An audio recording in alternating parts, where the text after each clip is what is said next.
All right, let's talk about personal credit. For a lot of us, it can feel like this big, complicated game where we don't even know the rules. But what if there was a simple blueprint? Well, that's what we're doing today. We've taken expert advice and boiled it down to an actual plan you can use to build a seriously powerful credit profile. Let's jump in. First things first, I just want you to look at this number, 28%. What is that? Well, it's an interest rate, a ridiculously high one. And honestly, it represents a trap that millions of people fall into. And it's usually just because nobody ever clearly explained the rules of credit to them. And this is the real story behind that number. Our source expert actually shared this personal experience from when she was trying to buy a car in college. She had basically no credit history, and bam, they hit her with that 28% rate. And you know what? She took it. Why? Because she didn't know there was any other way. This whole explainer, it's about finding that other way. So look, if you want to win any game, you have to know how it's scored, right?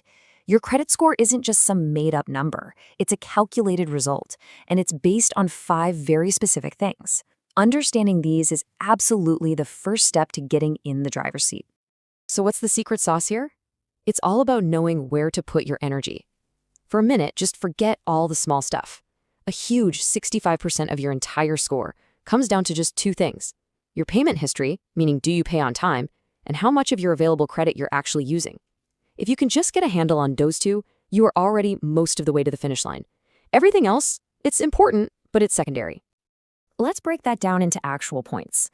Out of a perfect 850 score, just paying your bills on time, every time, is worth almost 200 points. That's massive. And keeping your balances low, that's another 165 points. The takeaway here is so simple. Master these 2 habits, and you're not just building a good score, you're building an elite level one. Okay, so we know the rules of the game. Now, let's actually build something. This isn't about just chasing a high score. It's about building a healthy credit profile that lenders absolutely love to see. Think of it like following the perfect recipe for financial opportunity. So what does that perfect profile actually look like? Well, it's got 4 key ingredients. First up, you want 2 revolving accounts. Think credit cards. And hey, even secured cards are perfect for starting out. Second, you want 1 short-term installment loan, something like a credit builder loan. Third, 1 long-term loan, like a car loan or a student loan. And then here's the most important step of all. Once you have these 4 accounts, you just pause. Stop applying for anything new for at least 69 months. Just let it cook. And this is exactly why that 4-part formula is so powerful. This specific combination of accounts, it basically speaks the language of the credit scoring algorithm. It proves you can handle all different kinds of credit responsibly over time. It is hands down the fastest way to build a strong profile that's going to unlock better opportunities down the road. Now let's zoom in on what is probably the most powerful tool you have in your credit building kit, the credit card. Use it the right way, and it can literally supercharge your progress. But there's one simple misunderstanding that can hold you back for years if you don't get it right. Okay, listen up, because this might be the single most overlooked yet most important detail in all of credit management. We all know our due date, right? That's when you pay your bill to avoid interest and late fees. But the date that truly shapes your score is your statement date. Think of that as picture day. It's the day the bank takes a snapshot of your balance and reports it to the credit bureaus. And that brings us to utilization.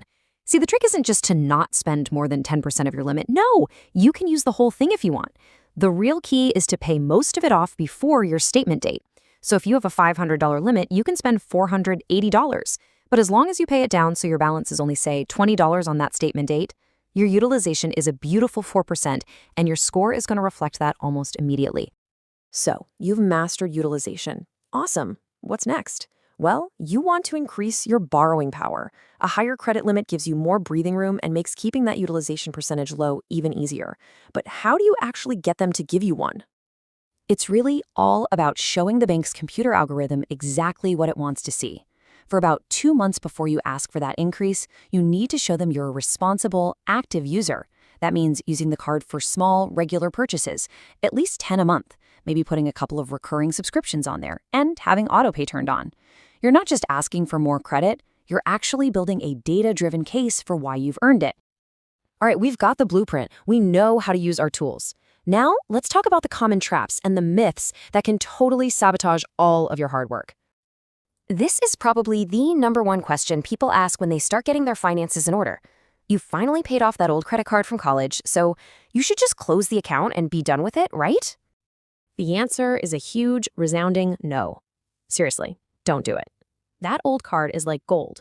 It's the anchor for your entire credit age, which, remember, is 15% of your score.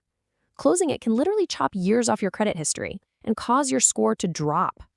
The smart move? Put a tiny recurring charge on it, like Netflix. Set up autopay, and just let that account age gracefully in a drawer somewhere. Okay, here's another super common myth. If low utilization is good, then 0% utilization must be perfect, right? Just pay off your card completely before the statement date so it reports a zero balance. You know, it seems like it would make sense, but it's not quite that simple. Lenders actually want to see that you're using credit and paying it back responsibly. A zero balance report month after month can just look like an inactive account. The sweet spot? Leaving a teeny tiny balance, like 1 to 3% when that statement snapshot gets taken. It proves you're in the game and you're in control. And here are a few more rapid-fire traps to watch out for. They all really come down to losing control. Applying for credit too quickly instead of following that blueprint, letting your score depend entirely on being an authorized user on someone else's card, or co-signing a loan and putting your entire financial health in somebody else's hands. And of course, the biggest trap of all, just chasing that 3-digit score.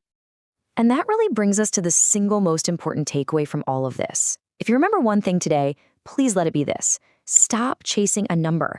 Instead, focus on building a healthy, strong credit profile using that 4-account blueprint. If you do that, the high score will just be a natural result. And this quote is exactly why the profile matters so much more than the score itself. Like our expert said, you can have a 720 score, but if it's all built on 1 or 2 flimsy accounts, lenders still see a lot of risk. Your actual borrowing power, your ability to get approved for the car, the house, the things you want, that comes from the strength and the structure of your profile, not just a number on a screen. So I'll leave you with this question. Just forget the big picture for a second. Based on everything you just learned, what is one small, tangible thing you can do this week? Maybe it's just finding out your statement dates. Maybe it's putting a subscription on that old card.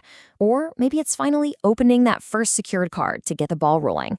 The whole journey always starts with that first small step.